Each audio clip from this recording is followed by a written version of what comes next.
para a gente não tocar.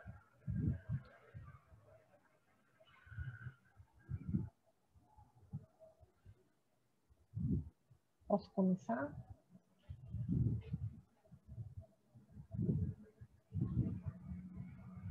Posso começar? Posso começar? Boa noite.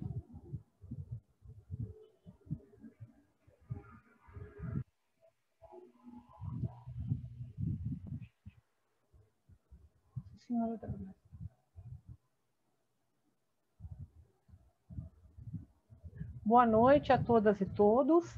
Estão me ouvindo? Boa noite. Perfeito. Boa noite a todas e todos. Eu sou Luciana Napoleone. Eu sou bibliotecária do Tribunal Regional Federal da Terceira Região em São Paulo e sou conselheira da atual gestão do Conselho Regional de Biblioteconomia em São Paulo e também sou integrante do grupo de pesquisa e estudos do patrimônio bibliográfico e documental. E é com muito prazer e com muita honra que eu dou as boas-vindas a todos vocês para a nossa 20ª sessão do ciclo de palestras, As Marcas de Proveniência e Cultura Material, que são uma realização do Grupo de Pesquisa Estudos sobre Patrimônio Bibliográfico e Documental, do Departamento de Biblioteconomia da Unirio, de Oliveira Lima Library, de Catholic University of America, e da Biblioteca de Manguinhos da Fiocruz. Essa 20ª sessão vai trazer uma mesa redonda com o tema O Livro como Objeto, um olhar a partir dos estudos de cultura material. Para essa mesa redonda, nós teremos a fala de 3 colegas, a Maria Lúcia, de Niemeyer Mateus Loureiro, a Kelly Castelo Branco, da Silva Melo, e também teremos uma fala, uma complementação da palestra 22, com a Tarsila Peruso. Antes de fazer a apresentação da Maria Lúcia, eu gostaria de dizer que esse evento tem marcado, assim como as marcas de proveniência bibliográfica, tem trazido aí luz sobre o relacionamento, e os contatos, e as relações que existem entre os acervos. Ela também tem despertado entre os colegas os prazeres, e a paixão pelas pesquisas nessa área. E então, sem mais demora, eu vou apresentar a Maria Lúcia, de Niemeyer Mateus Loureiro, que no Museu de Astronomia e Ciências Afins desenvolve pesquisas relacionadas a processos de musealização e preservação de acervos de ciência e tecnologia. Ela é docente permanente do mestrado profissional em preservação de acervos de ciência e tecnologia, é bacharel em museologia pelo Museu Histórico Nacional, em 1976, mestre em 1998 e doutor em 2003 em Ciência da Informação pelo IBICT, o Instituto Brasileiro de Informação em Ciência e Tecnologia, e o FRJ, Universidade Federal do Rio de Janeiro. Então, Maria Lúcia, a palavra é sua. Obrigada. Boa noite a todos, boa tarde. Começo por agradecer o convite, muito honroso. É um prazer estar aqui. Quero agradecer ao Fabiano e a todos os organizadores desse evento, que eu tenho acompanhado, super interessante. Como eu já fui apresentada como museóloga, eu não sou bibliotecária, mas esse tema é um tema que me interessou muito. No nosso mestrado em preservação de acervos de ciência e tecnologia, nós temos lidado com algumas aproximações. Então, a fala que eu vou fazer é uma aproximação, a gente pensa muito sobre objeto na museologia, a partir dos estudos de cultura material, como o próprio título já diz. Pode passar, por favor.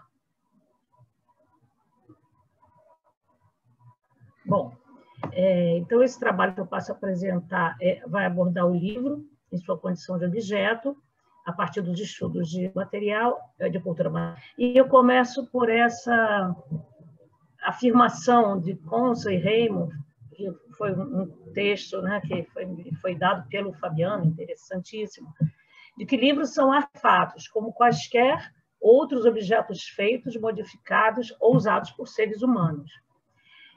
Apesar do caráter óbvio da afirmação, você afirmar que livros, para além do conteúdo, são também coisas, nem sempre é percebida com muita clareza, né? Então, eu começo por aí. Eu vou um pouco para a minha zona de conforto, falar de objeto, né? Eu vou tomar como ponto de partida os estudos de cultura material, alguns princípios, né? E como um método de análise que eu proponho, a biografia cultural das coisas, que foi sugerida, eu estou citando Kopitoff, foi sugerida pelo Apadurai e por Kopitoff. Bom, na qualidade de objeto, um livro pode ser analisado do ponto de vista genérico, nesse sentido, qualquer livro visto individualmente, qualquer livro compartilha com todos os outros livros um conjunto de atributos que definem como um livro. Mas, do ponto de vista mais específico, que eu acho que é o principal interesse aqui, cada exemplar é único na sua trajetória e carrega marcas que o singularizam. Pode passar, por favor. Bom, começo falando de estudos de cultura material. Pode passar o slide. Os estudos de cultura material, eles abordam o mundo das coisas. Não, pode voltar. Pode voltar para o anterior. Bom, pode voltar para o slide anterior, por favor? Isso. Aborda o mundo das coisas materiais como uma das forças que constituem a sociedade. E não se limitam a aspectos só simbólicos. Simbólicos também, mas não só simbólicos. Eles podem ser definidos como um campo de pesquisas acadêmicas que abordam usos e significados das coisas materiais fabricadas por humanos. Essa é uma definição do Daniel Miller, e que diz que, embora os estudos de cultura material não tenham uma organização disciplinar, eles têm um reconhecimento acadêmico em algumas áreas, como principalmente a arqueologia, mas também a museologia, que tem o objeto como uma questão central, né? Julius Braun, que é outro estudioso de cultura material, esse campo se baseia no fato óbvio de que a existência de um objeto feito pelo homem é uma evidência concreta da presença de uma inteligência humana que estava em ação na época da sua fabricação. E a premissa que subjaz aí é de que os objetos feitos ou modificados pelo homem vão refletir, conscientemente ou não, diretamente ou não, as crenças de indivíduos que fizeram, ou que compraram, ou que usaram. E, por extensão, também as crenças da sociedade a qual eles pertenceram. Bom, outro estudioso da cultura material, que é o James Dietz, é um arqueólogo, né, estudioso de arqueologia histórica, ele vai observar que os artefatos que integram a cultura material, eles variam em dimensões e complexidade. Você pode ter um alfinete, do alfinete a um veículo espacial. Tudo é cultura material. A Susan Peirce, que se baseia muito no James Dietz, é uma estudiosa de museus e de cultura material, vai enfatizar que os objetos incorporam uma informação única sobre a natureza do homem na sociedade. Aí eu estou falando de objetos em geral, eu gostaria que se pensasse também nos livros em particular. Outro estudioso de cultura material, Christopher Tiller, observa que esquecimento do passado é um processo inevitável, a não ser que se preserve traços materiais. Então, para ele, a cultura material está envolvida na prática social, e ela pode ser abordada como uma espécie de texto, como uma forma de escrita, como uma forma de discurso. É Daniel Miller, novamente, que vai falar sobre cultura, e ele diz que a palavra cultura, nos diz que as sociedades elaboram o que são e o que fazem de muitas maneiras, pelo parentesco, pelo ritual, mas também pelos objetos. Mas se deixássemos nossas descobertas nesse nível, ele disse, estaríamos apenas de volta à nossa teoria básica da representação, que é a semiótica, que estuda o signo. Então, uma teoria da representação, para ele, pouco diz sobre a relação verdadeira que existe entre as pessoas e as coisas, né? E tende sempre a reduzir as coisas às pessoas, e que não é só isso. De modo que isso sugere que é necessário uma ambição a mais para Daniel Miller, que é a possibilidade de se desenvolver uma teoria das coisas. Ele tem essa ambição. Outro estudioso que eu cito aí, que é o Ian Woodward, ele enfatiza que objetos não são imbuídos apenas de significados simbólicos, embora se pense muito nisso, né, de que são significados simbólicos, e são, com certeza, mas não só. Mas as coisas mais triviais, né, por meio da sua presença concreta e material, essas coisas contribuem para a estruturação de vários aspectos da vida em sociedade. Pode passar, por favor. Pode passar o slide. Bom, o Daniel Miller vai citar um livro do historiador de arte chamado Ernest Gombrich, e diz que esse livro é interessante porque o Gombrich, ao contrário dos outros livros, ele não cita, ele não vai centrar a atenção dele sobre a obra de arte, mas sobre a moldura. Ele diz a moldura onde a obra está encaixada. E o argumento do Gombrich é que quando uma moldura é adequada, a gente não a vê, porque ela transmite sem emendas a maneira como a gente deve ver aquilo que ela enquadra. Então, de certa forma, a gente está entrando nesse trabalho, nesse evento, a gente está tratando do que o Gombrich chama de moldura, e não da obra, né? Quando a gente pega um livro e olha o que enquadra aquele livro, né?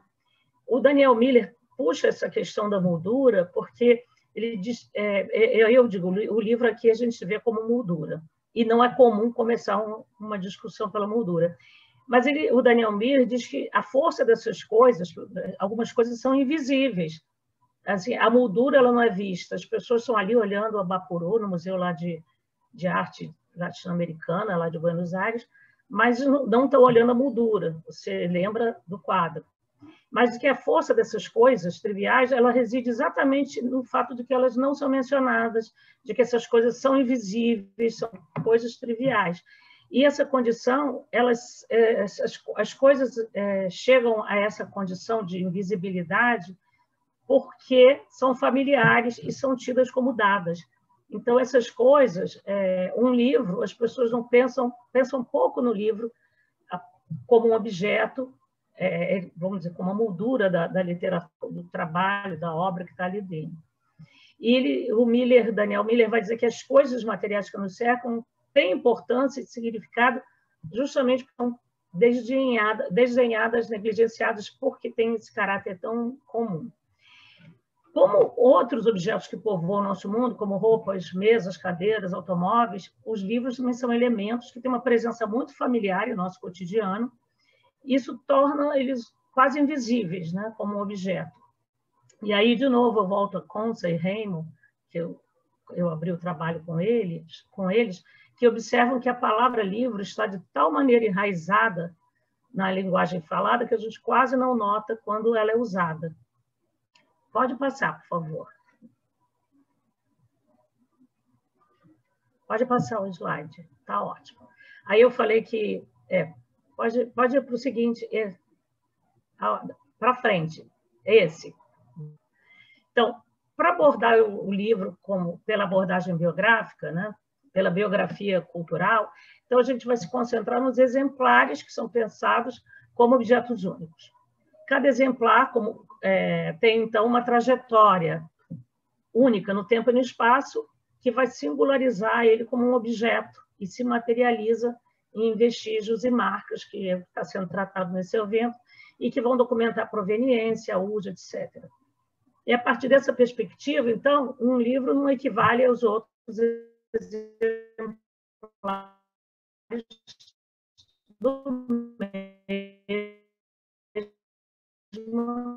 da mesma obra. O momento engraçado da Koptoff, ela é fundamental quando você faz uma abordagem biográfica, porque uma mercadoria é alguma coisa passível de ser trocada por outra coisa numa transação descontínua, sendo que o próprio fato da troca indica que essa contrapartida tem um valor equivalente dentro do contexto imediato. E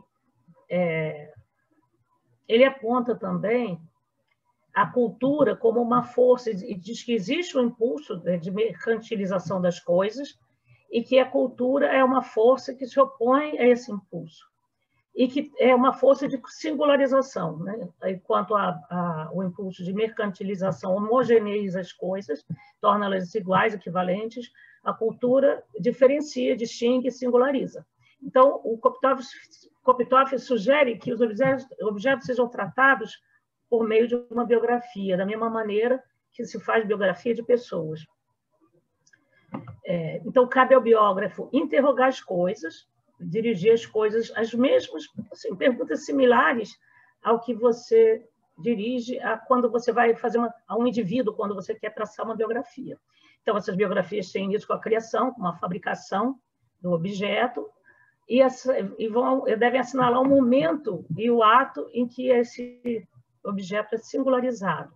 Por exemplo, a entrada para uma coleção, falando de livro, você ganha um livro de presente. Nesse momento, ele é uma peça que não tem um valor equivalente aos outros, né?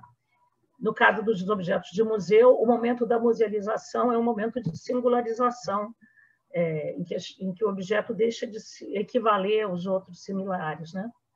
Então, o exame de um livro como objeto, ele guarda algumas semelhanças com o tratamento documental de objetos em museus, que privilegia a materialidade, contempla marcas também de fabricação, de uso, a forma, os materiais, as técnicas utilizadas em sua produção, além de informações obtidas de especialistas ou recolhidas em documentos textuais ou iconográficos extrínsecos ao objeto. Isso é próprio da documentação museológica, que você tem as informações que são intrínsecas, você parte dessas, mas você vai recolher informações fora do objeto, ou com especialistas, ou com objetos, fontes bibliográficas, ou documentos, enfim.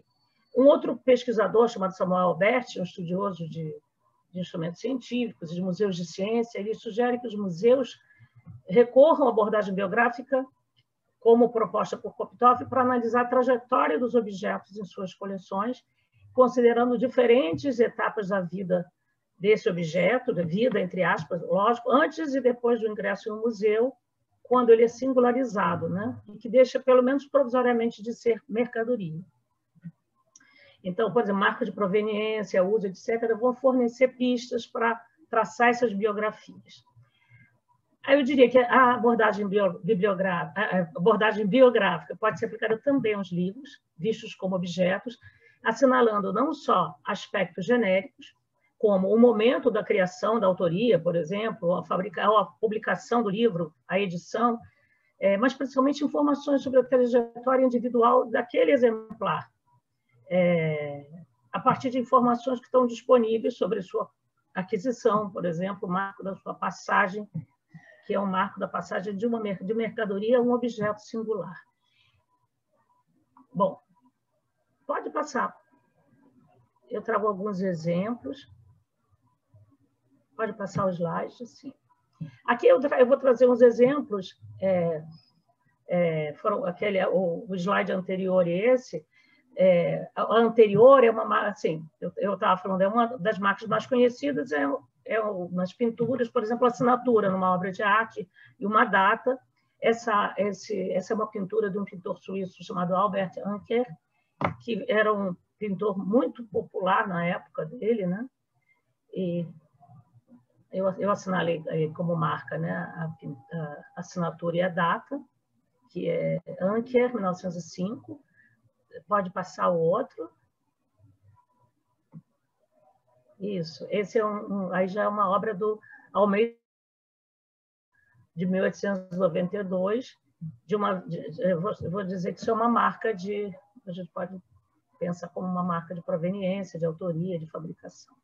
Pode passar adiante.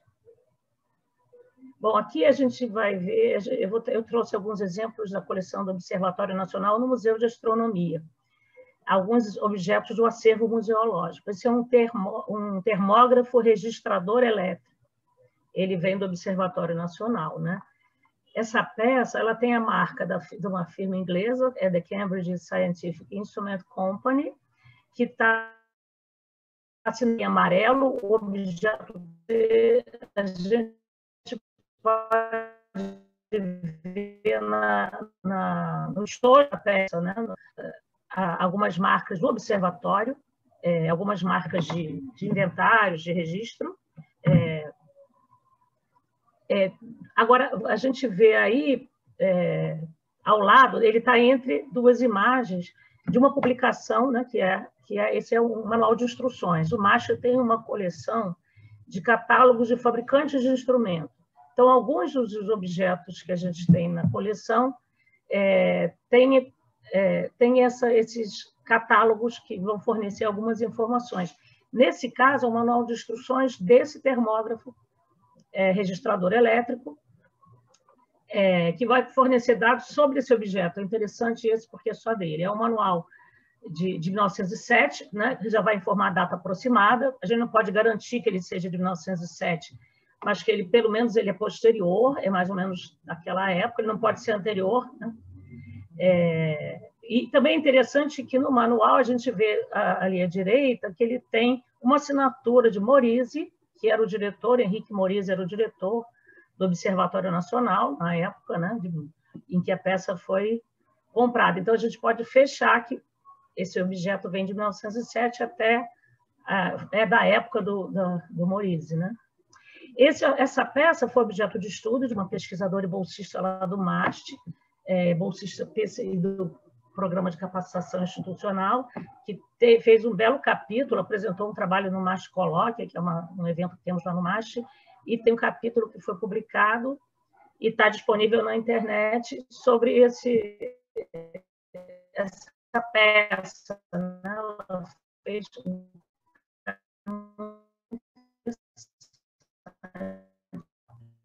Pode passar, por favor.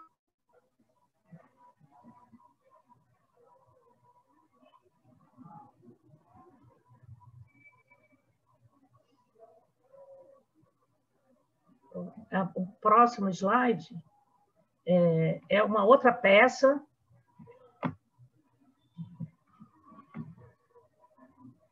Tem como passar o próximo slide? Bom, eu tenho uma... Aí. Outro objeto também da coleção do Observatório Nacional, do mesmo fabricante do anterior, né, da peça anterior que a gente viu, que era o termógrafo elétrico, é um cronógrafo impressor, também o fabricante é Cambridge Scientific Instrument Company, e esse catálogo, se não me engano, é de 1911, eu não estou conseguindo ver bem daqui. Ele foi uma época em que o observatório foi muito bem equipado. Você vê a marca do fabricante, a imagem que a gente tem da peça do MAST é uma imagem de baixa resolução que eu tirei da base de acesso às fotos, né? Uma imagem mais nítida, não sei se está nítido aí para vocês, e a gente tem um manual, aí não é um manual, é um catálogo do fabricante que inclui esse cronógrafo impressão.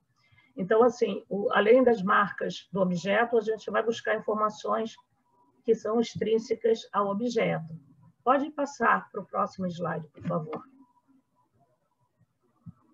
Pronto.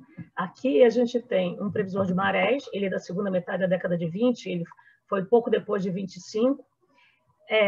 Por aí, assim, eu não consegui ter a foto da marca, da marca que está nesse objeto, porque ele está dentro de um móvel que é feito para ele, e a gente também não tem o catálogo do fabricante, que é o Kelvin Bottomley Bard, de Glasgow, mas assim, eu consegui pegar na internet algumas marcas porque a gente vê que, às vezes, a análise da marca, como acontece com ex-libris e com marcas bibliográficas de procedência, proveniência, elas variam no tempo. Então, isso ajuda a adaptar o objeto, né? Nesse caso, nenhuma dessas marcas é igual, né? Então, às vezes, na falta de uma outra informação, essa marca é uma pista muito valiosa para você datar. No caso desse objeto, ele é bem documentado. O Arquivo de História da Ciência, pode passar para o próximo, por favor? O Arquivo de História da Ciência aqui, eu tenho algumas, claro, não dá para ler, mas a peça ela é analisada em sua materialidade, em comparação também com outros previsores de marés do mesmo fabricante, aí você vê. Mas a biografia da peça é construída a partir de fontes bibliográficas também e de documentos do arquivo, né, que, no caso, a gente tem que registrar a encomenda, o preço, a chegada na alfândega, no porto, enfim. O tratamento documental vai recorrer a informações intrínsecas ao objeto e também extrínsecas, né? Pode passar para o próximo. Eu já estou até acabando, não vou usar minha meia hora. Aqui nós temos uma representação visual da biografia de um objeto. Eu não trago ela toda textual, mas só um resumo, né? Trata-se de uma luneta da marca Dollond de Londres, que é da década de 1840, né? O esquema que a gente está vendo aí nesse slide, ele mostra as fases da vida dessa luneta. A luneta Dollond integrou o equipamento do Serviço da Hora do Observatório, era do Imperial Observatório, depois do Observatório Nacional, por mais ou menos uns 70 anos. Ele foi fabricado mais ou menos em 1847, pelas informações, inclusive, de jornal, de uma pesquisa que foi feita lá no museu, né? Porque nessa época ela foi instalada no terraço do Observatório Nacional, no Morro do Castelo, e aqui a gente vê outros acontecimentos que marcaram a trajetória da peça, por exemplo, como a sua aposentadoria, porque quando o Observatório Nacional sai do Morro do Castelo, que aparece aí uma imagem, ele fica de 1849 até 1920 no Morro do Castelo. Ele servia para marcar a hora e dar o sinal da hora por meio de um balão da hora, né? Dava sinal para o porto, que era o sinal do meio-dia, assim, de uma hora certa.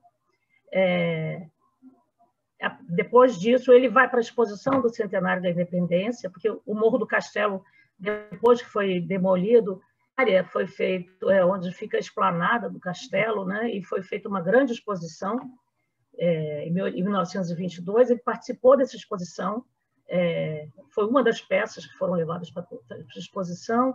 Depois, durante a sua vida no Observatório Nacional, já aposentado, ele foi exposto lá no Planetário da Gávea, quando foi inaugurado, em 1970. Essa biografia termina em 2015. Em 2015, e quando a peça estava, na verdade, ainda está na exposição de longa duração do MAST.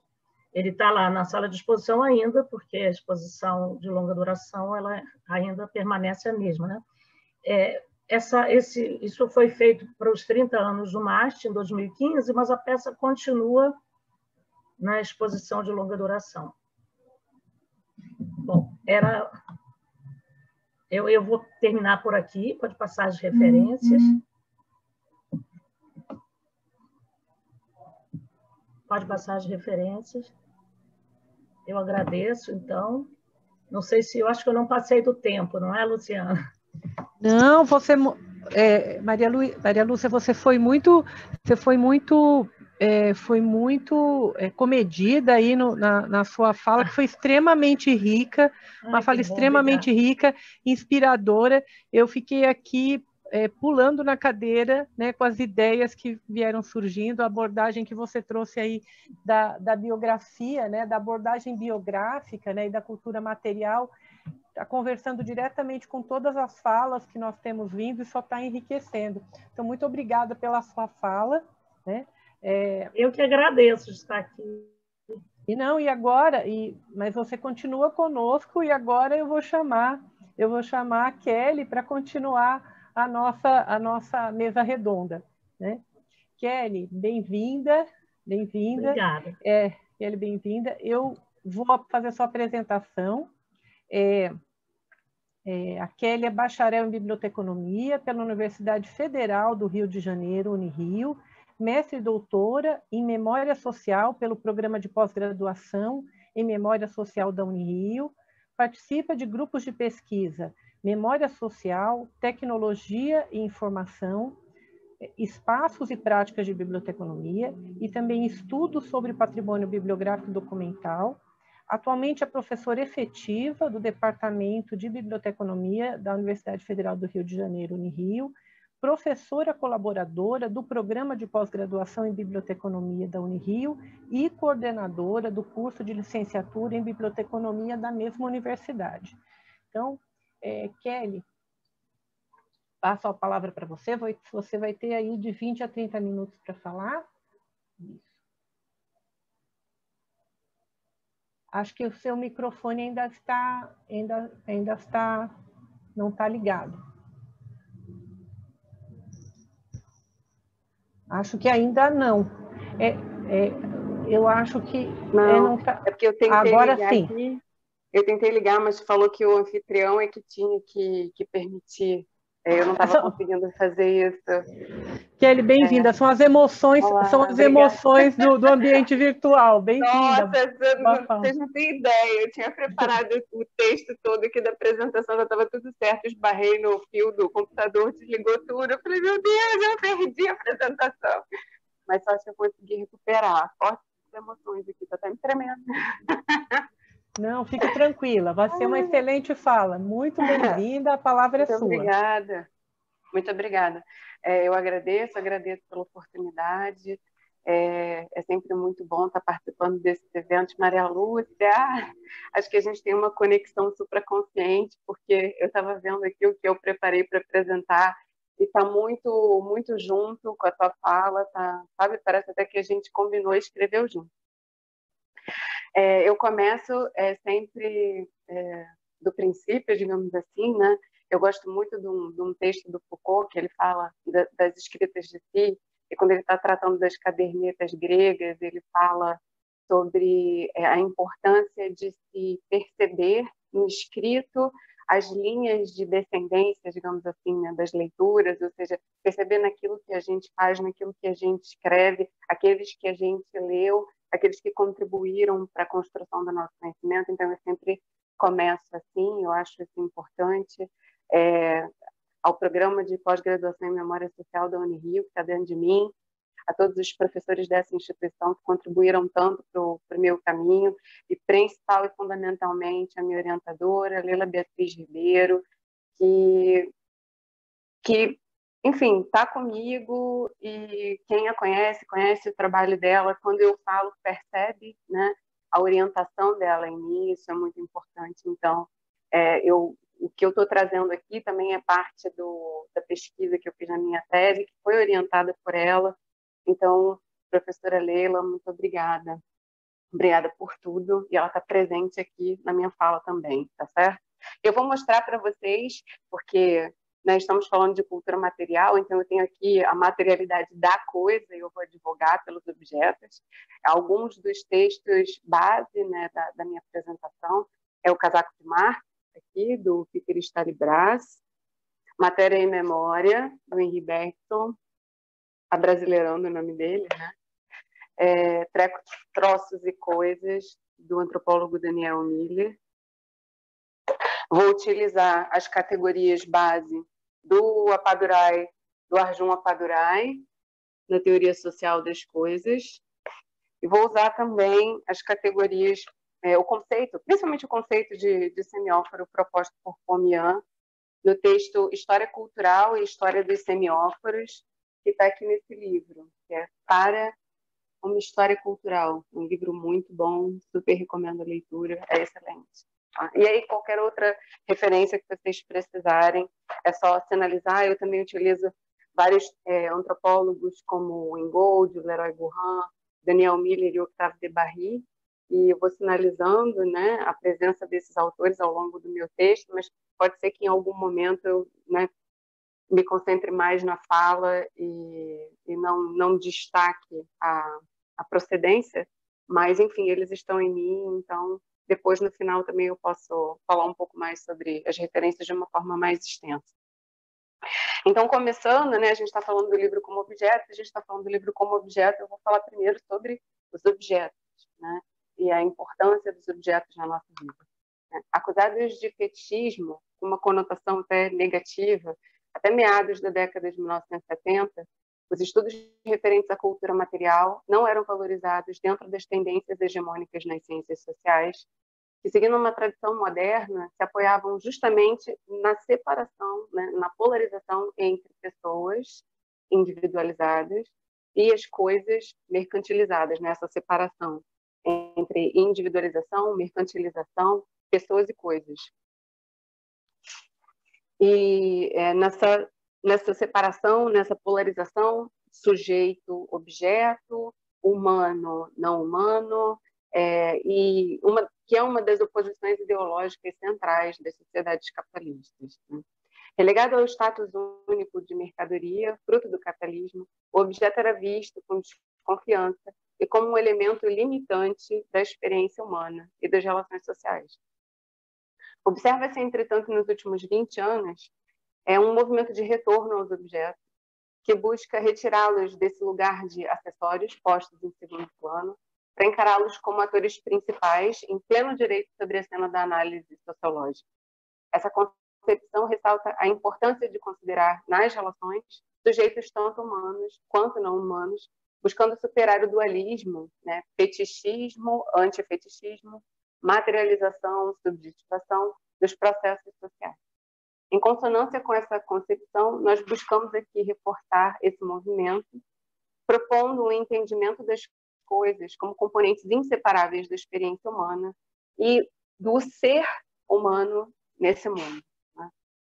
Pensar em como explicar essa ligação, ou expor essa ligação homem-objeto, nos conduziu a reflexões e leituras a respeito do que é esse homem, né, que é posto dissociado e à frente desse objeto. Mas não tão coincidentemente, em nossas incursões acerca das origens e limites qualificatórios desse homem e desse humano, nós encontramos fundamentalmente as coisas. Refletir sobre o que é humano, por vezes, esbarra em questões a respeito de como e onde essa humanidade começou. Né? Um debate antropológico que, passados mais de 2 séculos, ainda permanece e segue sua busca por elementos que possam definir esses limites das zonas de transição dentro da trajetória paleontológica do homem. Né? Quando é que surge esse homem? Né? Quando e o que dá origem a ele? Nesse caminho, a oposição Homo sapiens, Homo faber, com o segundo ocupando o lugar comum filosófico de uma dita infra-humanidade imprecisa, fala mais sobre uma projeção de valores e elementos nada naturais sobre a origem da humanidade, que se configura e se espelha nesse dualismo, né, sobre o qual tratamos aqui, que polariza a vida da palavra, na vida do intelecto e os atos da existência material, como se essas coisas fossem opostas ou estivessem em conflito, né? Que distingue e afasta aquele que fabrica daquele que conhece, que distancia pensador de operário, humanidade de técnica, especulação do trabalho manual e o indivíduo das suas posses. O sujeito do objeto, né? Então, tem mais a ver com essa polarização, né, do que de uma fronteira clara do território do humano per se, ou de um marco do salto do não humano para o humano propriamente dito. Encontrar tal marco de ruptura, um marco, né, a separar de forma clara e definitiva humanos de pré-humanos, de macacos, se mostra na paleontologia cada vez mais uma tentativa ilusória, na medida em que a originalidade biológica do homem vai se colocando ou se revelando, né, ou sendo revelada e sendo colocada, menos na dissemelhança e mais em uma continuidade com o mundo vivo. O negócio colou no meu braço. Visto que seria justamente a continuidade que possibilitaria e acarretaria esse salto, né? Não a ruptura, né? Justamente o salto não é ruptura, ele é a continuidade. E isso é extremamente benjaminiano, né? Nesse sentido, a única resposta à busca de um sinal de fronteira visível são os utensílios. A presença dos artefatos é a única prova irrefutável de humanidade, humanidade aqui como categoria, né, daquilo que a gente reconhece como humano, posto que é o único testemunho considerado decisivo, né? A pedra lascada por uma mão que por esse fato se torna humana, pelo fato de ter lascado a pedra se torna humana. Ou seja, é pelo mesmo processo que objetos e homens se criam e criam uns aos outros, de acordo com Ingold e Leroy-Gourhan, né? Sendo os segundos, muitas vezes, algo como órgãos reguladores do corpo, ainda que existentes fora do corpo, né? Por exemplo, eu estou usando roupa, não só por uma questão social, né? Não ia poder aparecer pelada aqui, mas também por uma questão, sei lá, de conforto temporal, se está frio, se está calor, eu uso a roupa para me proteger, né? Ela funciona, ela atua também como órgão regulador, ainda que fora de mim, né? É o lascar da pedra, o fabricar o artefato que transforma conceitual e biologicamente a mão pré-humana e humana. E, por consequência, não só parte da anatomia, mas o ente humano como um todo, né? São 3 os desenvolvimentos que fazem da nossa espécie reconhecidamente distinta. Um é o aumento do cérebro, principalmente nas regiões frontais. 2 é a remodelação da mão, né? Poder fazer esse movimento. E mudanças anatômicas relacionadas à capacidade de ficar em pé e de andar sobre 2 pés. Todos eles se encontram interligados nessa complexa rede de interações com o utensílio. A remodelação da mão, a capacidade, né, de fazer esse movimento, é um desdobramento, por exemplo, da relação com as coisas, da manipulação e do fabrico de artefatos. O uso das mãos para fins técnicos, por sua vez, se relaciona diretamente com a mudança postural, já que uma postura ereta implica a liberação, né, da mão, a liberação dos membros anteriores para que, enfim, as coisas aconteçam, né? E com o aumento do cérebro, né, posto que o uso da ferramenta conferiu vantagens seletivas que contribuíram para a ampliação do cérebro biologicamente dizendo. Tem até um texto do Clifford Geertz, num livro, depois eu posso dizer para vocês, que ele trata justamente disso, do cérebro como artefato.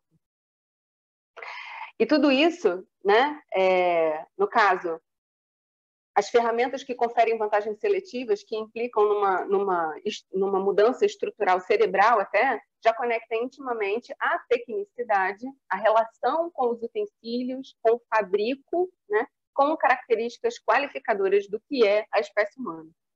Essa concepção, em paleontologia, se localiza no âmbito da tecnicidade orgânica, que aborda a questão da tecnicidade dos seres vivos como algo que põe em causa simultaneamente as estruturas orgânicas, o equipamento neuromotor e as manifestações do psiquismo. Nós não queremos com isso dizer que a complexidade dos fatores e elementos que constituem o humano ou o homem se esgotam, né, nisso, nessa interação com os objetos, mas nós queremos ressaltar que as coisas são um ingrediente, uma parte importante, fundamental, tanto do humano como espécie, quanto do homem como sujeito, e que, desse modo, elas nos acompanham, mais do que isso, elas nos constituem desde o início da nossa trajetória na Terra, né? Do nascimento até a morte. Do nascimento à morte, nós estamos cercados por coisas. E coisas marcam esses momentos, né? Registram esses momentos, testemunham esses momentos. O processo de verticalização postural assumiu na paleontologia e na antropologia por muito tempo uma alegoria que carrega toda a potência de certos valores arraigados da ocidentalidade, né, do processo de ascensão do humano para fora da natureza.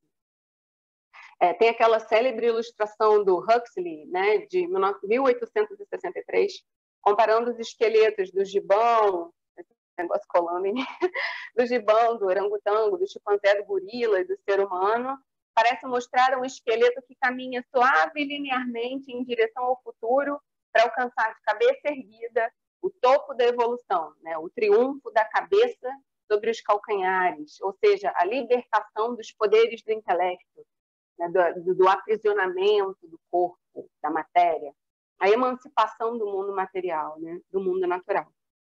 A tradição ocidental, em muitas das suas definições do que é ser humano, ressaltam aquilo que no humano é distinto e dissociado da natureza, reforçando, portanto, a sua posição acima e fora dela, né? Altiva e independente do material, do natural. Isso é Bruno Latour, né? Em outras palavras, uma posição de oposição, se não de fora-clusão, né? De alienação. Essa concepção, tomada como verdade sobre a, muitas aspas, natureza humana, nos impediu e ainda impede de perceber que cada extremo do pêndulo, nessas polarizações, sujeito-objeto, cultura-natureza, individual-coletivo, são apenas perspectivas assumidas, né? Por meio dos quais é possível enxergar ou abordar apenas um espectro, um lado de uma mesma coisa, ou ainda de um mesmo conceito. A imagem que o Bruno Latour vai usar para ilustrar essa abordagem é a de gêmeos siameses inseparáveis, né? Elementos distintos de um mesmo corpo, e que não cessam de pertencer ao mesmo corpo, por mais diferentes e opositivos que possam parecer. Nossas coisas, então, são partes de nós, né? Com elas habitamos e somos habitados. Com elas construímos nossas vidas e a nós mesmos. Elas nos tomam, capturam e se sujam de nós. E aqui eu uso uma imagem que eu gosto muito, esse sujar-se de, né?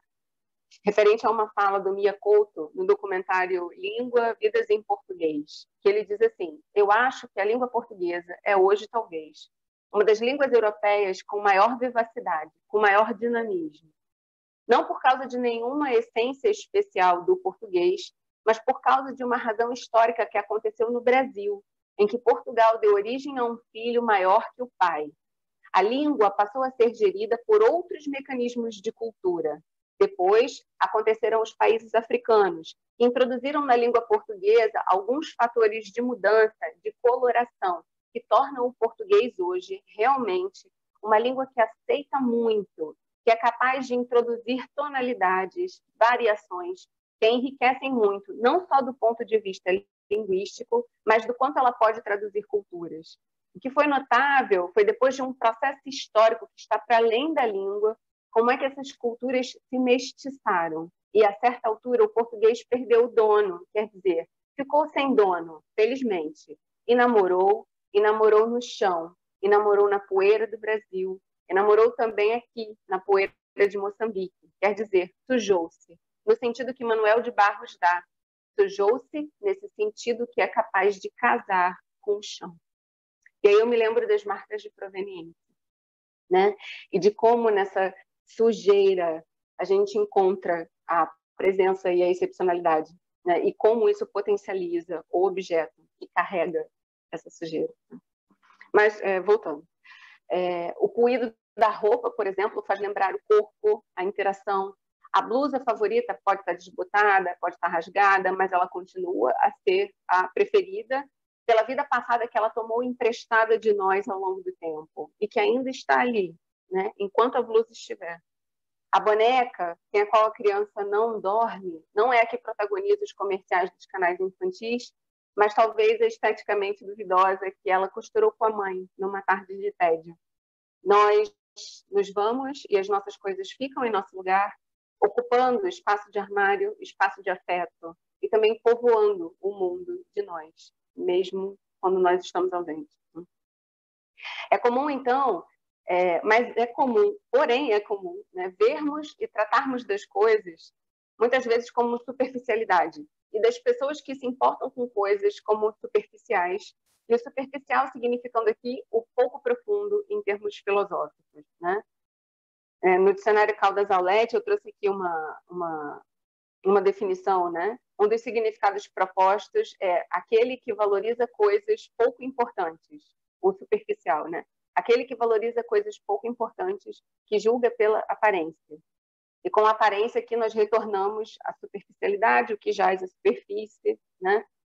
O pouco profundo. Mas embora a coisa e o objeto seja superficial, porque está à mostra, né? Isso não significa que seja superficial no sentido de banal ou pouco importante.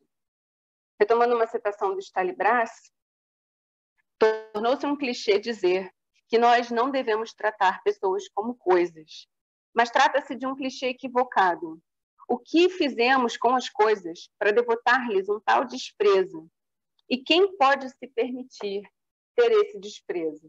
Nessa passagem, o autor continua fazendo referência a Karl Marx e sua família, que, enfrentando dificuldades financeiras, passaram anos vendo seus pertences entrarem e saírem da loja de penhores, das lojas de penhores, né? Marx, tendo um controle muito precário sobre os materiais da autoconstrução, ou seja, daquilo que era importante para a constituição de si mesmo, sabia precisamente qual era o valor do próprio casaco. E aqui ele faz alusão a uma questão que, por exemplo, Marx, ele penhorava o casaco porque ele precisava penhorar o casaco para conseguir formas de sustento, mas ele só conseguia entrar na biblioteca e circular pelos espaços intelectuais com o casaco. Era o casaco que permitia ele ingressar nesses espaços. Sem o casaco, ele não era nada, né?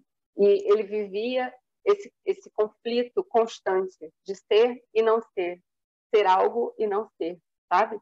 No fluxo, no movimento do penhorar e despenhorar o próprio casaco. Então, ele sabia qual era o valor do casaco, um valor esse para além do valor de troca, pois as coisas da família Marx, né, panelas, roupas, brinquedos, eram também identidade, dignidade, oportunidade social, memórias, né? E justamente pelo processo de ter que repetidamente ver-se destituído delas e ver na perda dos objetos o perder de partes de si e o processo de aniquilação de partes de si, é que ele sabia sobre esse valor, né? E aí Daniel Miller vai dizer, né, os objetos nos fazem como parte do processo pelo qual nós os fazemos. A influência dos objetos sobre nós é silenciosa e, de forma geral, imperceptível, porém inegável. E é justamente nessa imperceptibilidade que jaz a grande potência dessa influência. O Maurice Halbwachs, no texto sobre memória coletiva, ele vai dizer que é justamente quando a gente não percebe a influência de um sistema sobre nós, que ele tem mais força sobre nós. Porque quando a gente percebe algo, a gente pode se opor. Se a gente não percebe, a gente não se opõe a nada. Então, o processo simplesmente acontece, né? A influência simplesmente se dá, sem resistência. E é isso que acontece com os objetos, né? Essa capacidade de influenciar sem se fazer perceber, Daniel Miller chamou de humildade das coisas. O poder que os objetos têm de obscurecerem o seu papel e jazerem à margem da nossa percepção e consciência deles. Se fazerem invisíveis de tão familiares, né? Tidos como dados, e dessa forma tão mais determinantes e marcantes em nossos comportamentos, identidades e até mesmo em nossos corpos. O formato de nossos pés, por exemplo, ao invés de ser uma característica inata, é fruto da ação dos calçados, né? Eu digo, por exemplo, as bailarinas e as sapatilhas de ponta, né? Voltando no tempo, a própria especialização dos pés apenas para apoio e locomoção, ou seja, a perda da função preênsil do pé, longe de ser uma marca de evolução, obra do acaso, foi mais um indício, né, de superação da condição simiesca, que separa, de novo, homem de natureza, ser humano civilizado dos selvagens, né? Foi resultado do imperceptível processo progressivo de retirada dos pés da esfera de atuação do intelecto empreendido pelos sapatos, ou seja, os sapatos retiraram os pés desse papel do papel esse papel preensivo, esse papel mais presente, né? Apertando-os e confinando-os desde a infância. Os civilizaram, né? E os fizeram, e continuam fazendo, o que são em termos de forma e função. Esse processo fez parte da consolidação operada pela modernidade, de uma separação entre mente e corpo, entre vida sociocultural e vida material. O homem civilizado, no topo da cadeia evolutiva, se configura cada vez mais como um ser em ascendência para fora da natureza, dividido pela cintura, né? Metade para dentro do mundo natural, as pernas e os pés, né? Maquinizados, e metade para fora, para além dele, mãos livres para realizar as concepções da mente, corporificando a oposição ideológica vigente, né? Que a gente vem falando desde o início da apresentação. E a gente, né? Porque a gente são muitos que falam comigo aqui. Às vezes parece que, tipo, eu e minhas múltiplas personalidades, não, né? Eu e aqueles que eu li, eu e os autores que eu estou trazendo. As coisas, né? As nossas e toda a rede de coisas que nos cercam são agentes-chave do que nos torna característicos das nossas próprias sociedades e do nosso tempo dentro das nossas sociedades. Elas nos situam, nos mostram o que é apropriado e o que é inapropriado. Nenhuma palavra é necessária para localizar alguém, por exemplo, em termos de contexto social e do que é esperado, frente a uma sala com cadeiras enfileiradas diante de um grande quadro negro na parede, né? Ou numa igreja, diante de uma igreja decorada com flores, na frente da qual uma mulher vestida de branco se prepara para entrar. Ou um caixão cercado de pessoas vestidas de preto. Os objetos, como as pessoas, constituem e ocupam o cenário social, informando-nos qual papel nós devemos desempenhar e nos auxiliando em nossas performances. E, falando do livro, eu me lembro das aulas que eu tive, né? Inclusive com o Fabiano Cataldo, que foi meu professor, quando se fala das modificações do formato do livro, né? Quando ele deixa de ser rolo, por exemplo, para códice, me desculpem se eu estou errando a categoria, mas quando ele deixa de ser rolo e passa, né, a adotar o formato assim, que a gente conhece, como isso também alterou a postura, a forma de leitura, o corpo das pessoas, né? E, falando disso, eu me lembro que as crianças, hoje em dia, têm uma postura diferente por causa do uso do tablet e do smartphone. Elas são mais curvadas, elas são menos abertas e, né, esticadas por causa dessa experiência com os objetos. Mas onde eu estava? Tá. O que acontece em sociedades como a nossa é que a abundância extraordinária de materiais que nos cerca contribui para promover o esvaziamento de valor das coisas, permanecendo estas incessantemente desvalorizadas para servirem o propósito de serem substituídas de forma igualmente incessante.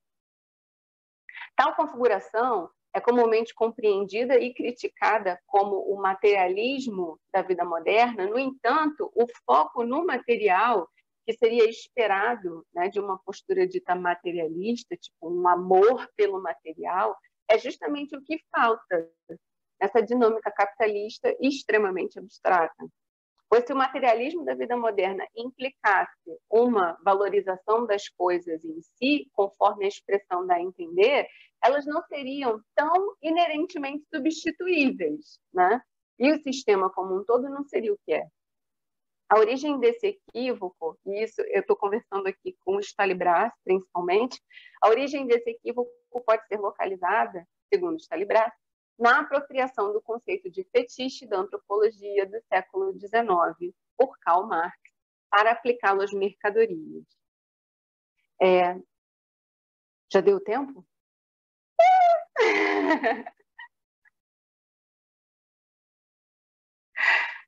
Eu não estou te ouvindo, mas eu estou quase chegando onde eu queria chegar. Não, mais uns minutinhos, minutinhos, Kelly. Tá certo. O desenvolvimento do conceito de fetiche e do senso comum do termo como algo negativo contribuiu para a constituição e consolidação dessa oposição ideológica entre sujeito e objeto que a gente vem falando. Ele foi elaborado a partir das relações de exploração estabelecidas pelos portugueses nos séculos XVI e XVII com povos na África, para se referir de forma negativa à influência de certos objetos repletos de valor simbólico e afetivo carregados no corpo por esses povos, como bolsinhas de couro penduradas no pescoço com passagens do Corão. Essas práticas de uso de objetos de poder, ou seja, de usos de objetos do afeto, por assim dizer, foram associadas às noções europeias demonizantes de feitiçaria e feitiço, né? Uma subversão da autonomia do eu e a sujeição do indivíduo à influência do objeto, então, esse conceito fetiche. Desenvolvido para demonizar o poder de objetos estranhos ou das relações misteriosas que outros que não semelhantes vivenciavam com as coisas, o conceito de fetiche emergiu de um movimento de negação das coisas, no momento em que o sujeito europeu proclamava sua independência do mundo material. Né? E isso que a gente vem, né, falando desde o início da apresentação. O que acontece no pensamento ocidental contemporâneo é que ele toma os objetos única e exclusivamente como representantes do universo das mercadorias, em oposição às pessoas, sendo essas representantes do universo da singularização e da individualização. No entanto, mercadoria não é um ser, mas um estar dentro da trajetória das coisas. Apenas uma fase na vida de um objeto, durante a qual ele desempenha um papel social, no qual a trocabilidade constitui a sua característica mais relevante. E aqui eu chego nas categorias onde eu queria chegar, que é uma conversa entre as categorias propostas pelo Appadurai na vida social das coisas, principalmente sobre a questão da mercadoria, e o conceito de semióforo, trazido por Pomian. E isso, por que eu queria trazer isso? Né? Porque trata da natureza paradoxal de um livro. Porque o que é um livro? Eu começo explicando o conceito de semióforo. Né? O conceito de semióforo, construído por Pomian, vai dizer que semióforo é um objeto especial, é um objeto que faz essa conexão entre o visível e o invisível, é um objeto carregado de valor simbólico, essencialmente simbólico, e que está fora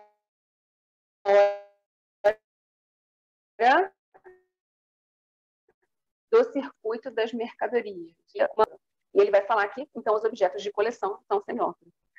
No entanto, nesse outro texto, que ele coloca aqui, História Cultural, História dos Semióforos, ele diz que os livros são semióforos. Né? Por quê? Porque eles trazem, em sua materialidade, o invisível. Na verdade, eles são o visível de um invisível que é acessível por meio deles. Só que o grande paradoxo é que o livro é uma mercadoria por destinação. Mercadoria por destinação aqui, uma categoria do Appadurai, né? Que ele vai dizer, ok, mercadoria não é um ser, é um estar, né? É um estado na vida de uma determinada coisa que está intimamente ligado à relação que as pessoas estabelecem com ela, e uma mercadoria por destinação é aquela que, na sua concepção, na concepção desse objeto, ele tem por função, por finalidade, por objetivo, ser mercadoria. Isso acontece com o livro, não é verdade? Um autor escreve um livro para que ele seja lido, ele quer ser publicado. E nesse processo de publicação, estamos falando de um processo de mercantilização. Então, é um paradoxo interessantíssimo que o livro é, ao mesmo tempo, mercadoria por destinação e semióforo por destinação. Então, poderíamos ficar aqui falando, mas o tempo já deu. Muito obrigada, gente. Kelly, nós é que agradecemos, estamos aqui extasiados, estou acompanhando aqui no chat as pessoas dizendo assim, comentando aí trechos da sua fala, assim, nossa, foi muito inspiradora, né? Terminando aí né, com esses dois aspectos do livro como semióforo e como mercadoria, né, por destinação. Como você falou, poderíamos ficar aqui um dia todo falando disso. Tá? Então, eu agradeço, e para dar continuidade aí, para conversar, né, com essa sua fala, eu vou chamar a Tarsila, né?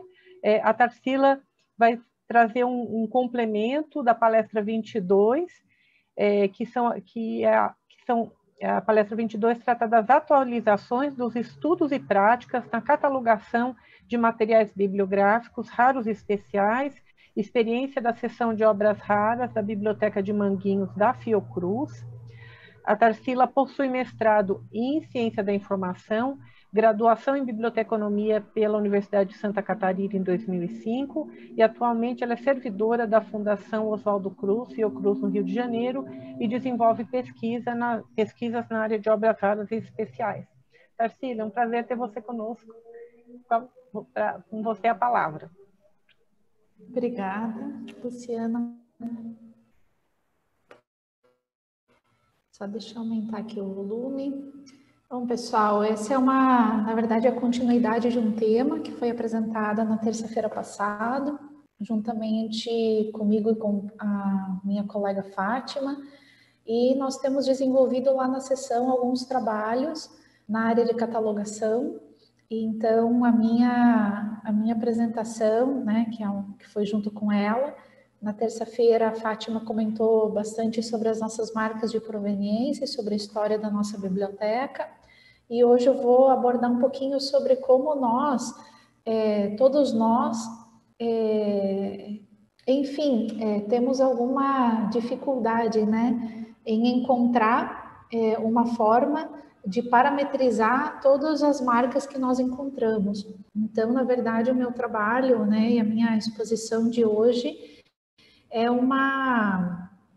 um resumo do que a gente tem realizado lá na sessão, em termos de trabalho técnico e de como que a gente condensa todas as coisas que a gente vai observando, todas as marcas de proveniência, a propriedade, a história daquele livro, e como a gente tem tratado, né, esse tema a partir de uma representação descritiva. Então, o que eu vou apresentar hoje para vocês é um pouquinho dos trabalhos de catalogação que a gente tem realizado, das obras raras e especiais da Biblioteca de Manguinhos, da seção de obras raras, né, da Biblioteca de Manguinhos da Fiocruz. Então, nós temos desenvolvido esse trabalho e, basicamente, à medida que a gente vai catalogando, organizando a biblioteca, mapeando as obras, a gente vai se deparando, né, com os desafios de identificação dessas marcas de proveniência, de identificação e de chegarmos a uma nomenclatura adequada, né, que seja a correta também, de acordo ao que é necessário, e dessa maneira, então, o grande desafio né, como traduzir, como resumir, como colocar todas essas informações de uma forma padronizada, né, de uma maneira adequada. Então, esse aqui é o que eu vou apresentar para vocês. Algumas definições que lá na sessão a gente chegou. Eu gostaria de dizer que essas definições chegamos juntos com toda a equipe do processamento técnico da Biblioteca de Manguinhos, e todas essas questões elas têm sido colocadas no manual, porque existe também uma preocupação com o prosseguimento dos nossos trabalhos, com a adequação dos nossos trabalhos. Muito embora estejam no manual, eu quero dizer que elas são passíveis de mudança, de alteração, e é sobre isso que a gente tem também se dedicado, né? Sobre um refinamento, sobre uma melhoria dessas notas. Então, quando nós vamos catalogar um livro raro, um livro especial, enfim, que compõem lá a nossa biblioteca, a gente tem os campos que todos nós conhecemos, e nós temos também os campos onde se cadastram as principais informações, né, sobre os livros raros e especiais. Então, o que eu vou apresentar aqui para vocês são basicamente campos, né, que se referem à nota 500, as notas gerais e a nota 59X, né? Ou seja, 591, 2, 3 até o 9, que são notas de utilização de cada biblioteca. Então, vou mostrar um pouquinho como nós temos avançado nessa descrição das obras, né? Como eu já coloquei, nos preocupa que isso esteja bem descrito por diversos motivos. Vou falar um pouquinho mais sobre eles no final. Então, vou apresentar aqui o fruto, né, de um período de trabalho dessa equipe lá da nossa seção de obras raras. Eu vou colocar para vocês aqui um PowerPoint. Então, peço que aguardem um minuto até ele entrar.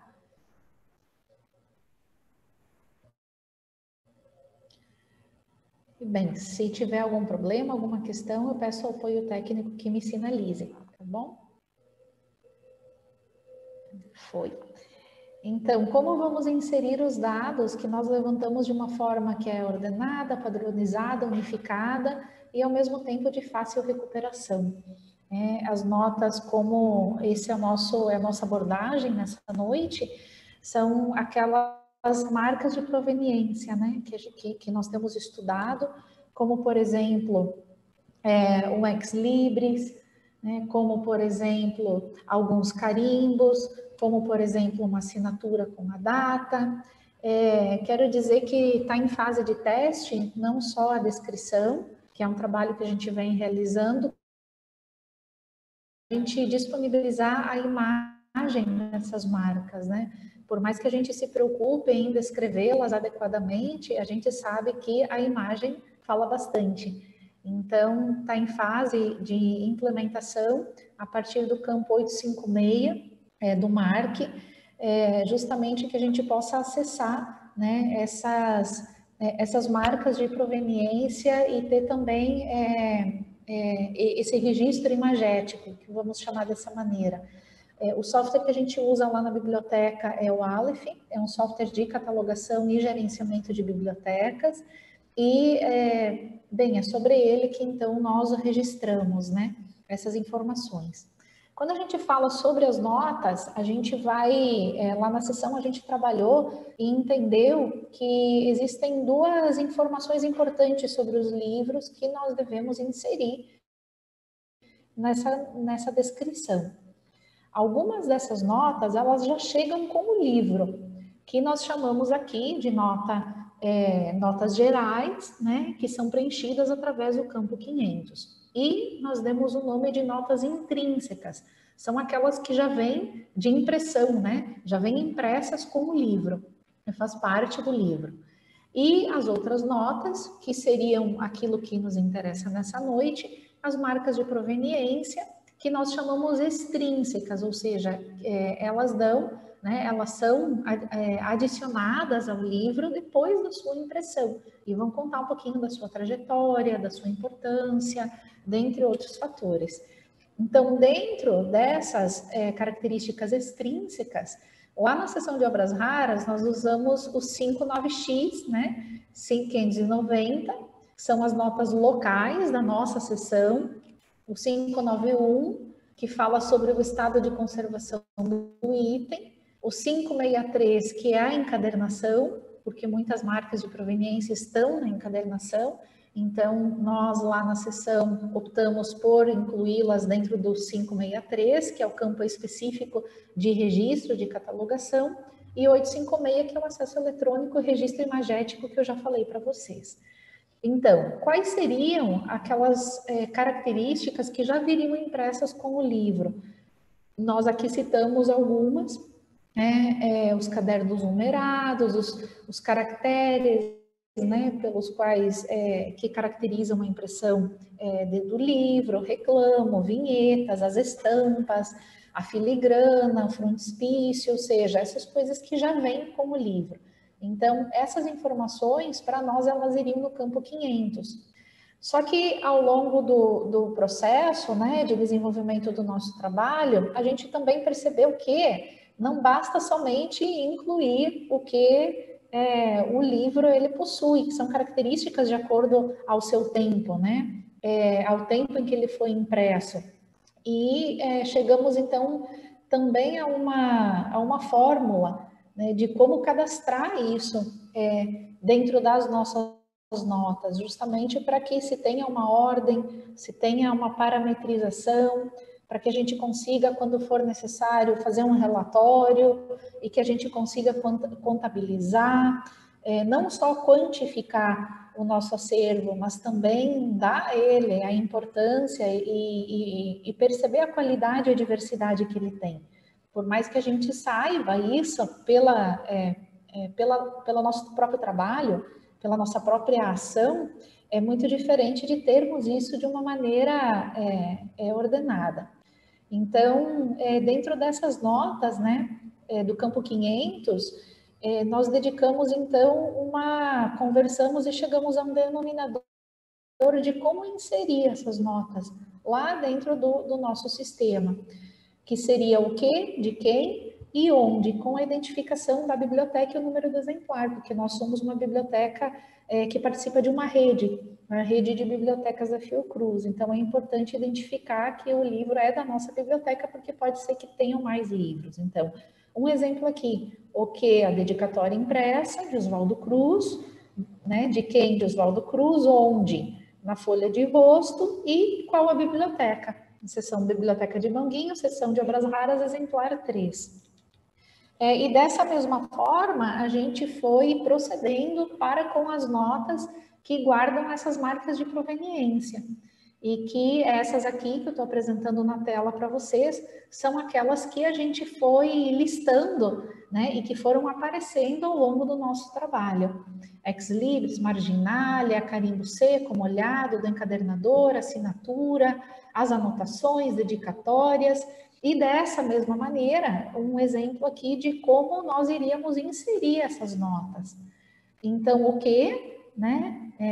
E aí, bem, talvez a primeira pergunta na catalogação seja, essa marca que eu estou vendo é uma marca que já vem da impressão ou é uma marca que foi atribuída, que foi colocada depois da impressão? Se ela vem com a impressão, é o campo 500. E se ela foi colocada depois da sua impressão, é o 590. E também dessa mesma forma, né? O que, por exemplo, uma assinatura manuscrita, de quem? De Oswaldo Cruz, onde? Na folha de rosto. E aí a sinalização da nossa biblioteca e do exemplar.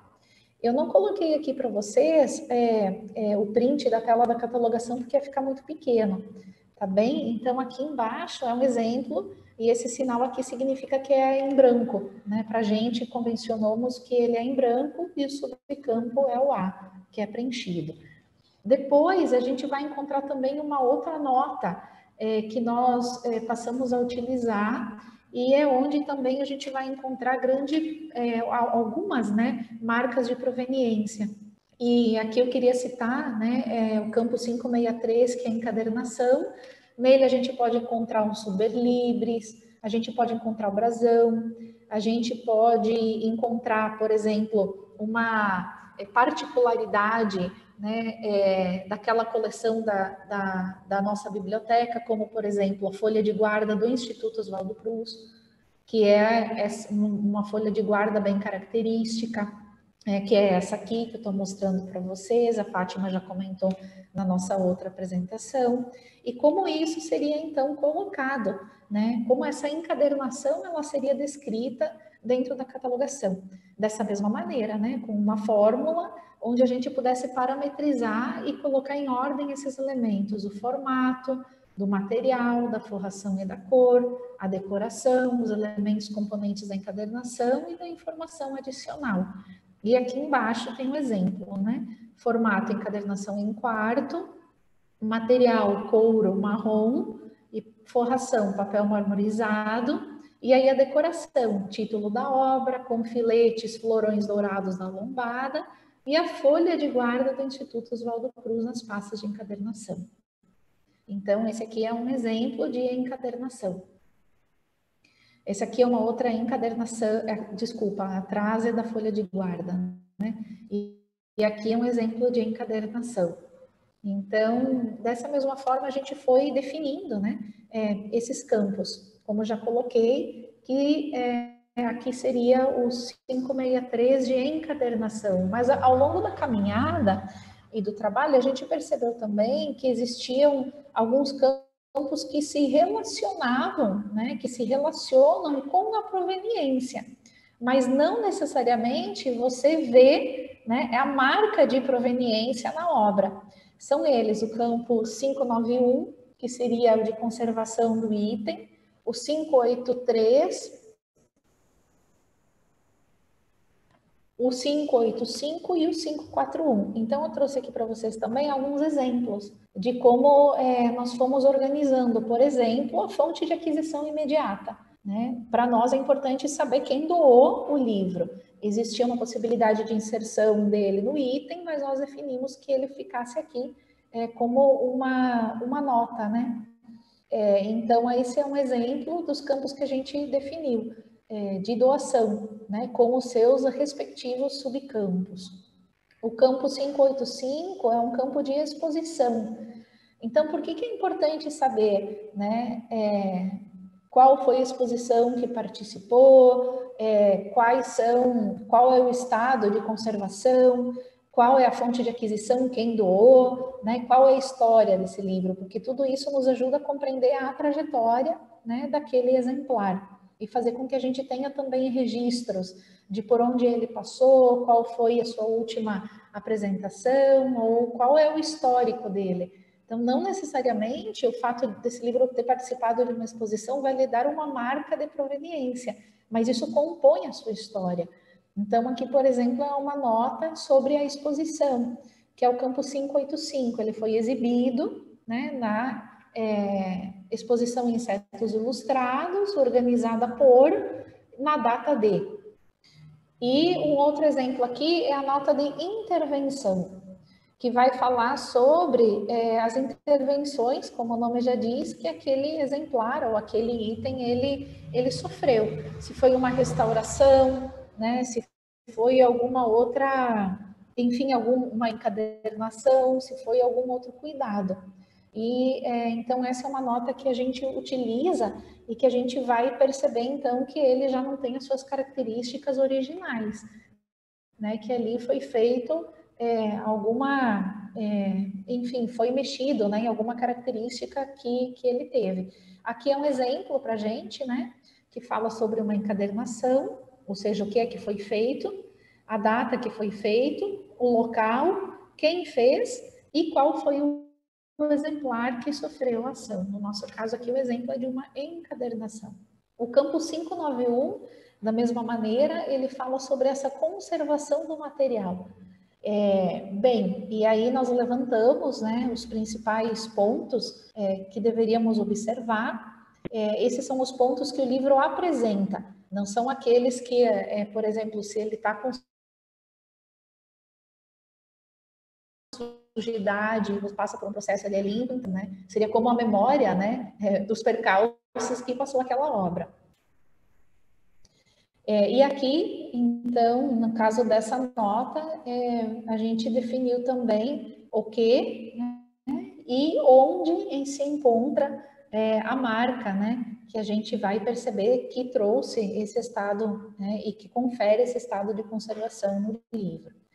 Essa nota aqui é uma nota muito interessante, gente, é a 561, se chama nota de custódia histórica, a nota onde você vai contar a vida daquele livro até ele chegar na sua biblioteca, caso você tenha. Então, e onde vai descrever. Então, isso seriam campos que se relacionam com as marcas de proveniência, tá? Não necessariamente nos trazem. No nosso caso, o campo 590 é aquele que atende aonde essa necessidade, né, de transcrever e de registrar quais são as marcas que apresenta esse livro, um carimbo, uma assinatura, propriamente dito. Bem, todo esse trabalho nos trouxe também uma necessidade de padronização de alguns termos e de um melhor entendimento de quais termos nós iríamos adotar na nossa biblioteca, ou seja, nos trouxe a necessidade de estudo, a necessidade de entrar em contato com uma bibliografia, e de conversarmos e definirmos o que a nossa biblioteca iria adotar. Para que isso não se perdesse, a gente está em construção ainda, temos construído um glossário que vai trazer esses termos. Ele já está pronto com relação aos termos de encadernação e também com relação à conservação desse material. E ainda está em construção as notas locais e as notas gerais. E aí a gente trouxe um pouquinho dessa estrutura. A nossa ideia é que esse glossário seja um anexo do nosso manual de catalogação e que os bibliotecários, à medida que tenham dúvidas, possam consultar o que é, né, a partir do verbete, a partir do conceito e a partir de uma imagem que vai representar o conceito e, preferencialmente, é produzido a partir do acervo da nossa biblioteca, porque o objetivo é que ele sirva de aporte para o nosso trabalho. Então, esse aqui é um exemplo, né, de como está o nosso glossário, e ele acompanharia como um material de trabalho o nosso manual de catalogação. O manual de catalogação, ele tem sido, como eu já coloquei para vocês, constantemente revisado e adequado a partir das nossas demandas e também do avanço das definições que a gente vai utilizando lá na biblioteca. Então, essa é a nossa ferramenta de trabalho. E essa retrata muito bem a nossa necessidade de nós utilizarmos uma única ferramenta, que seria, no nosso caso, né, a nossa ferramenta, que é o software de gerenciamento de biblioteca, para inserir essas informações e para ter um acesso mais fácil, mais ordenado a essas informações. Tanto no registro imagético, a partir desse campo que eu coloquei para vocês, tanto quanto tudo isso que a gente já toma contato na biblioteca, né? E que agora, bem, como então vamos colocar isso? E concluindo o nosso trabalho, eu não sei se são conclusões ou se são considerações prévias, né? Não sei se ele termina, me parece que é um trabalho que ele não tem um fim, mas como eu tenho colocado, ele tem alicerces e a partir desses alicerces a gente vai desenvolvendo, então me parece que é um trabalho ainda em desenvolvimento. Esse trabalho ele tem nos permitido identificar as marcas de propriedade do acervo da Biblioteca de Manguinhos e da seção de obras raras. Isso tem permitido que a gente perceba também a identidade das nossas coleções e que a gente consiga também traduzir, né, isso e deixar os termos que a gente vai encontrando, né? Às vezes a gente encontra com uma assinatura, encontra bem com alguma marca, então a gente se pergunta o que é isso, né? Como a literatura chama isso? E essa é a necessidade da gente produzir o nosso glossário, justamente para subsidiar a descrição do material e dos itens do campo de notas. Bem, esse trabalho ele tem possibilitado que a gente padronize as informações aplicadas aos campos e também aos outros que se relacionam com os nossos itens, com as nossas marcas, como, por exemplo, essas outras notas que eu apresentei para vocês agora no final. Isso permite que a gente recupere informação de forma padronizada, permite que a gente identifique e reúna coleções dispersas no acervo, e também que observa a origem, né, em outros e de que maneira se interrelacionam. E isso é algo muito interessante, né? Porque ao pesquisar determinados termos, você vai conseguindo reunir coleções e isso permite também que você estabeleça essas relações, né, de proveniência, relações de estudos, né, que um desenvolve ou que o outro desenvolve. Isso tem contribuído também para a segurança do acervo, a partir da individualização de cada exemplar, porque para nós essa é uma preocupação. Embora tenham alguns exemplares, em alguns casos, né, são vários itens, é importante que a gente saiba quais são as características de cada exemplar, porque eles não são iguais nas suas marcas, eles diferem. E isso tem uma função também para que a gente consiga comprovar, né, que esse livro ele é nosso, que a gente consiga também, enfim, né, quando necessário, colocar tudo que e de maneira mais precisa possível, né? Comprovando então que o material ele é nosso, porque ele apresenta aquela marca naquele lugar, etc. Pode ser que vocês estejam se perguntando, mas como fica isso, né, publicizado? Eu gostaria de lembrar que o campo do MARC, os campos, né, de catalogação, eles podem ser também internos. Bem, um outro benefício desse trabalho é que ele tem promovido a memória institucional, valoriza e identifica o nosso patrimônio também de forma cultural. Então, aqui tem alguns outros benefícios, fora isso que atinge usuários potenciais e não só aqueles que buscam fontes dentro do escopo temático da Biblioteca de Manguinhos. Bem, aqui queria citar que o fato de catalogar essas marcas de proveniência, individualizar os exemplares, abre para a gente não só o pesquisador que é interessado em ciências da saúde, né, ou biomédicas, que é o nosso caso, ou história da saúde. Isso vai abrir um leque também para pesquisadores de outras áreas e também os próprios pesquisadores da nossa área, né, de bibliotecas. E, por fim, permite o nosso aperfeiçoamento constante, que se reflete no nosso manual e nas nossas práticas de catalogação. Então, essa é uma breve mostra do trabalho que a gente tem realizado lá na seção da nossa equipe. Tem muitas outras notas, né? A gente selecionou essas, a gente tem utilizado, elas estão em teste e a gente entende que o trabalho ele tem se aprimorado. Isso é algo que todos temos a ganhar, né? O nosso acervo ele também vai ganhando a sua importância, né? E a sua transparência e a sua visibilidade, e o nosso trabalho também ele vai se aprimorando. Essas aqui são as referências que a gente utilizou e gostaria de agradecer a atenção de todos em nome da equipe da biblioteca. Tarsila, nós agradecemos aí a sua fala, que dialogou de uma forma muito feliz com a fala da Maria Lúcia e da Kelly, porque ela é a tradução, né? É a condensação de como eu trato, como é que eu descrevo a singularidade da obra, né? Quando eu penso no livro como objeto, eu penso nas suas características intrínsecas e extrínsecas, quando eu penso nessa biografia material. Então, o seu trabalho, o trabalho que você apresentou, ele traduz de uma forma muito feliz essa experiência de condensar em notas do MARC, parte dessa biografia, né? E que eu imagino que esse trabalho foi aí muito enriquecedor e é um processo, como você falou, um processo.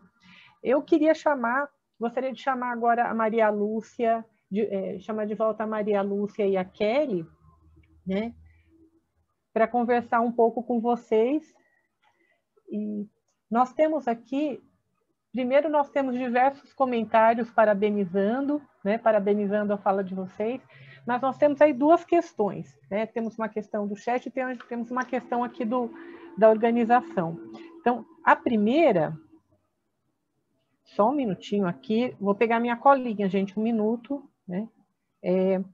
A primeira é a questão, uma pergunta para Maria Lúcia e para Kelly, para pedir para vocês comentarem um pouco mais a questão da invisibilidade das coisas. Vocês trataram, né, tanto a questão da biografia, da cultura material, mas vocês trataram da invisibilidade das coisas pela familiaridade, né? A Maria Lúcia, por exemplo, falou da questão da moldura, né, da ideia de moldura do Gombrich, né? Então, gostaria que vocês poderiam falar um pouco mais sobre isso, sobre essa questão em relação ao livro, como é que a gente pode pensar essa invisibilidade e se as marcas de proveniência nos ajudam a trazer, né, deixar de forma visível essa história. Então, com vocês, a fala está com vocês.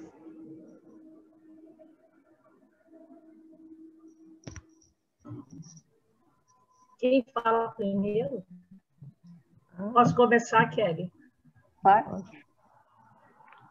Porque eu acho que até a Kelly... realmente a Kelly estava muito afinada, eu acho, porque quando ela fala, ela pega a mesma obra do Daniel Miller, né?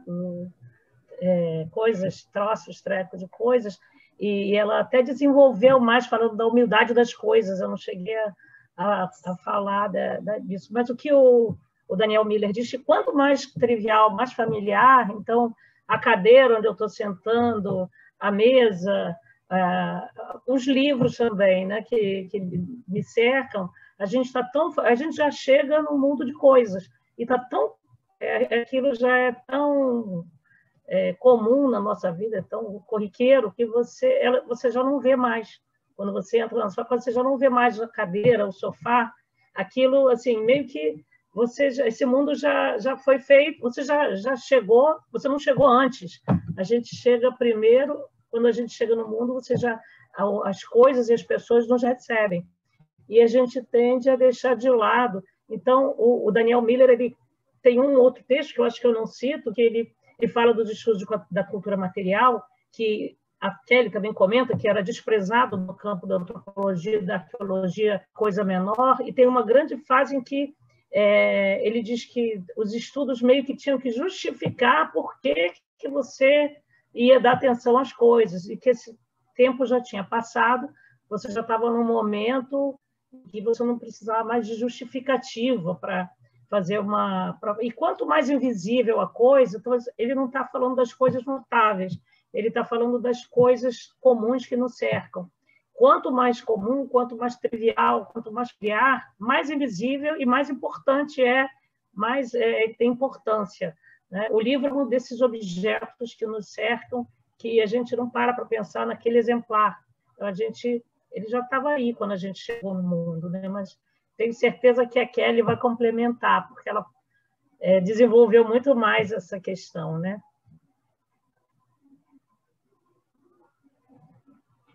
Oi. Eu estava aqui pensando, né, na questão das marcas, as marcas de proveniência, como que elas podem ter relação com a invisibilidade. Eu me lembro muito, assim, quando eu estava fazendo mestrado, na tese, eu usei como campo empírico uma série de romances policiais que falavam sobre um detetive bibliófilo. Agora me fugiu o nome. John Dunning é o autor. E o primeiro livro da série é Edições Perigosas. E aí ele mostrava toda uma dinâmica de conhecimento e ignorância, né, entre os colecionadores e os que não eram colecionadores, mas estavam começando a aprender sobre. E como, assim, numa fala, né, mais cotidiana, os que não eram comiam bola, né? Porque às vezes encontravam um exemplar que tinha marca de proveniência ou assinaturas, sabe, autógrafos ou dedicatórias de pessoas importantes que eles, por desconhecimento, não sabiam identificar. Então, quer dizer, aquilo para eles não dizia, não comunicava, mas aqueles com experiência sabiam do valor.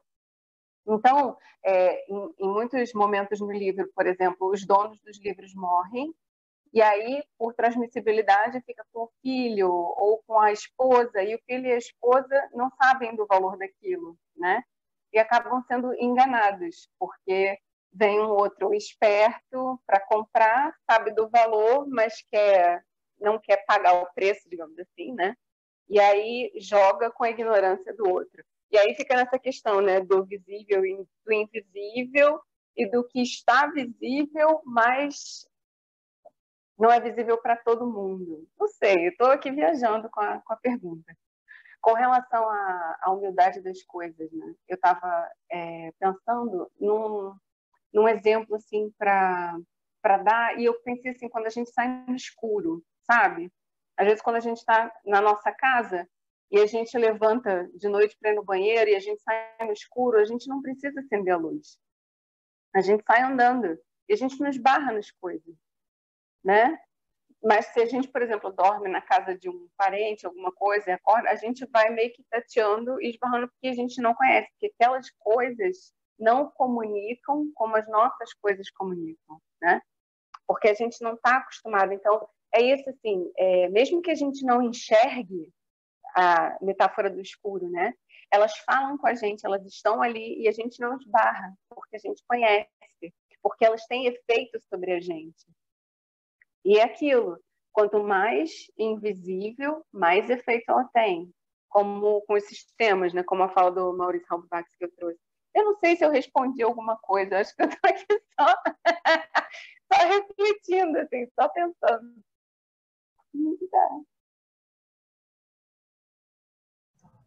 Não, respondeu sim, você e a Maria Lúcia, você, Kelly, e a Maria Lúcia responderam sim, porque esse diálogo, né, de entender essa metáfora do escuro é muito interessante, né?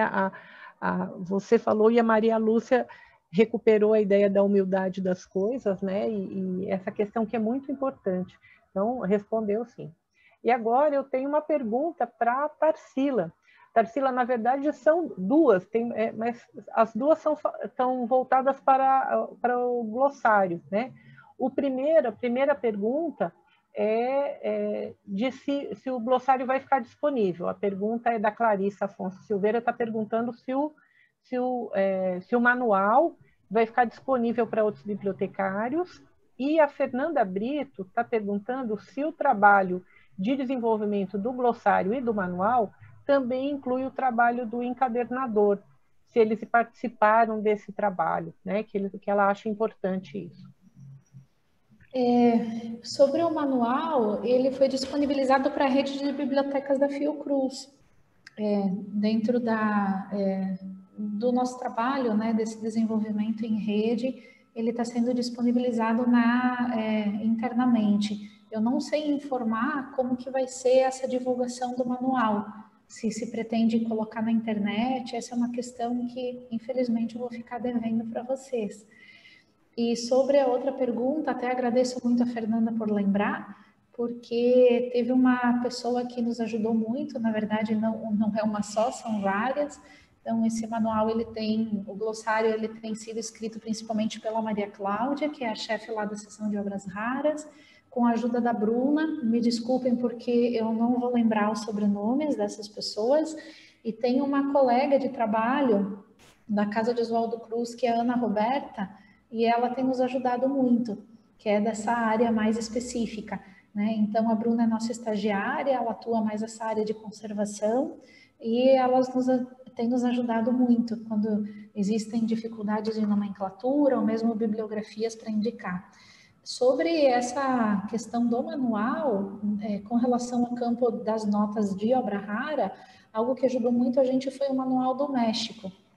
Então, a gente estava naquela discussão 500, 590, o que é o quê? E quando a gente encontrou o Manual do México, isso nos deu uma boa diretriz.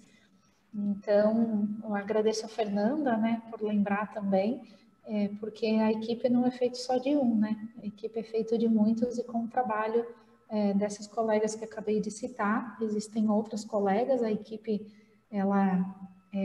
enfim, tem um número considerável, né? Poderia ser maior pelo número de trabalho, mas com relação à disponibilização disso, eu não sei como a chefia da biblioteca procede, mas vou acolher a tua sugestão e com certeza vou levar até eles, que vão ficar muito felizes em receber e certamente vão pensar em como proceder, né, com essa disponibilização.